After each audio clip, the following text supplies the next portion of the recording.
National Assembly passes constitutional amendments. Iran launches new attack on Israel. U.S. open to possible intervention in conflict.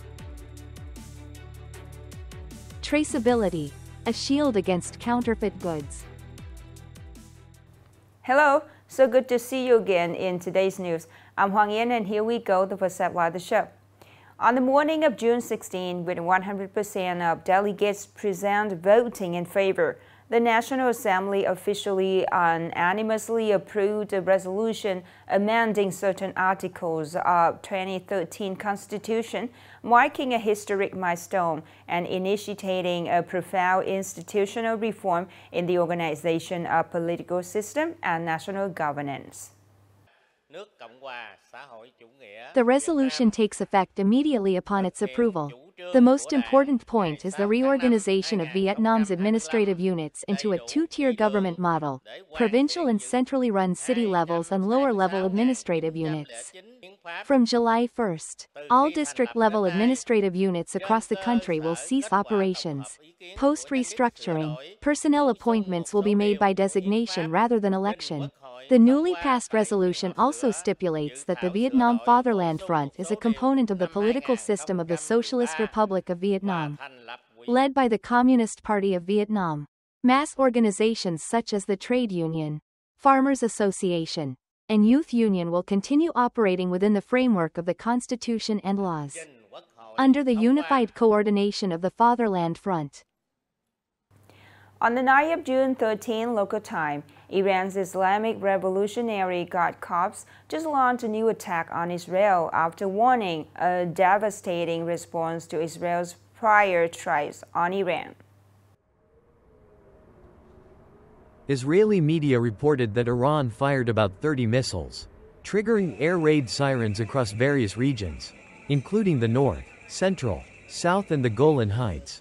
Most missiles were intercepted by Israel's air defense, but some caused injuries and damage to homes and vehicles. Another strike sparked a fire in southern Israel.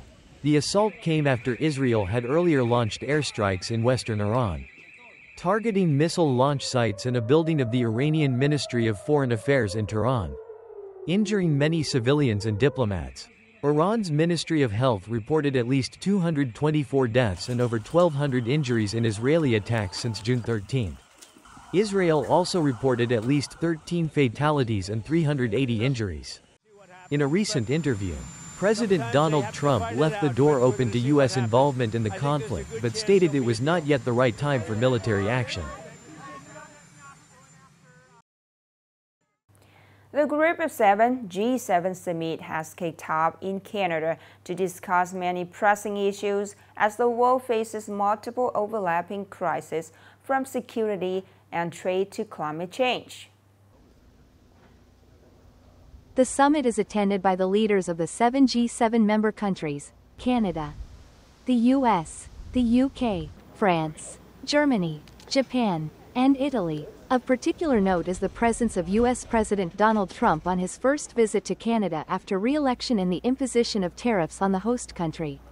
This year also marks the first G7 participation of UK Prime Minister Keir Starmer, German Chancellor Friedrich Merz, Japanese Prime Minister Ishiba Shigeru, and Canadian Prime Minister Mark Carney. Leaders from the EU, India, South Korea, Ukraine and others joined as extended partners. The summit focuses on promoting global peace, security, and maintaining a multilateral trade order.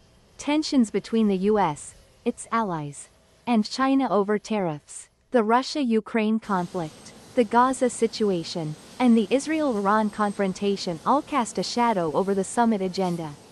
The event also provides a platform for G7 to reaffirm its stabilizing role in a turbulent world. Upcoming are some updated news. The third round of Vietnam-US reciprocal tax negotiations in Washington, D.C. achieved significant progress, narrowing gaps between the two sides in all areas. Both sides engaged in frank and constructive discussions on Vietnam's feedback and analysis toward suitable solutions. On the final day, the U.S. for the first time proposed a ministerial-level session with the participation of Commerce Secretary Howard Lutnick and U.S. Trade Representative Jamieson Greer. At the session, Vietnam Minister Nguyen Hong Dinh proposed several ideas to advance the talks, which the U.S. side welcomed and largely agreed with. Both sides agreed to continue dialogue to reach a reciprocal tariff agreement that aligns with each side's expectations and conditions. According to the Department of Culture, Sports, and Tourism, by the end of June, Nagian Province is estimated to welcome about 6.2 million visitors, up 113% compared to the same period last year. Of these, overnight stays are estimated at 3.82 million, international arrivals at around 50,800. Total tourism revenue to reach over 18,800 billion Vietnamese dongs, up 14% compared to the same period last year. Major events like the National Sen Village Festival and Kua Lo Tourism Festival 2025 have boosted the province's appeal. By year-end, Nagian aims to host 6.2 million overnight guests, welcome 135,000 international visitors and earn an estimated 11,900 billion Vietnamese dongs in tourism revenue.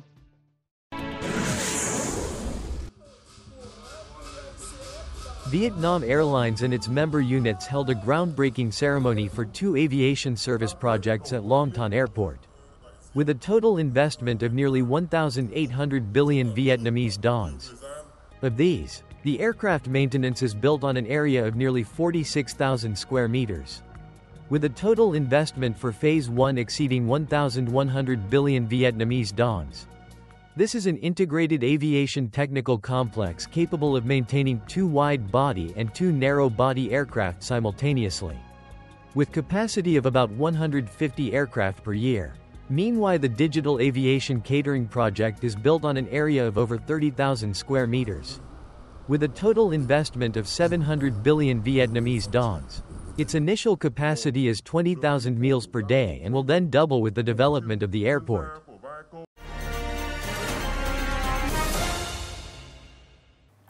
The rampant spread of counterfeit, fake, and low-quality goods on the market not only causes economic losses to legitimate businesses, but also threatens the consumer's health and trust. In this context, a complete traceability system is considered as an effective shield against counterfeit goods. More in this story.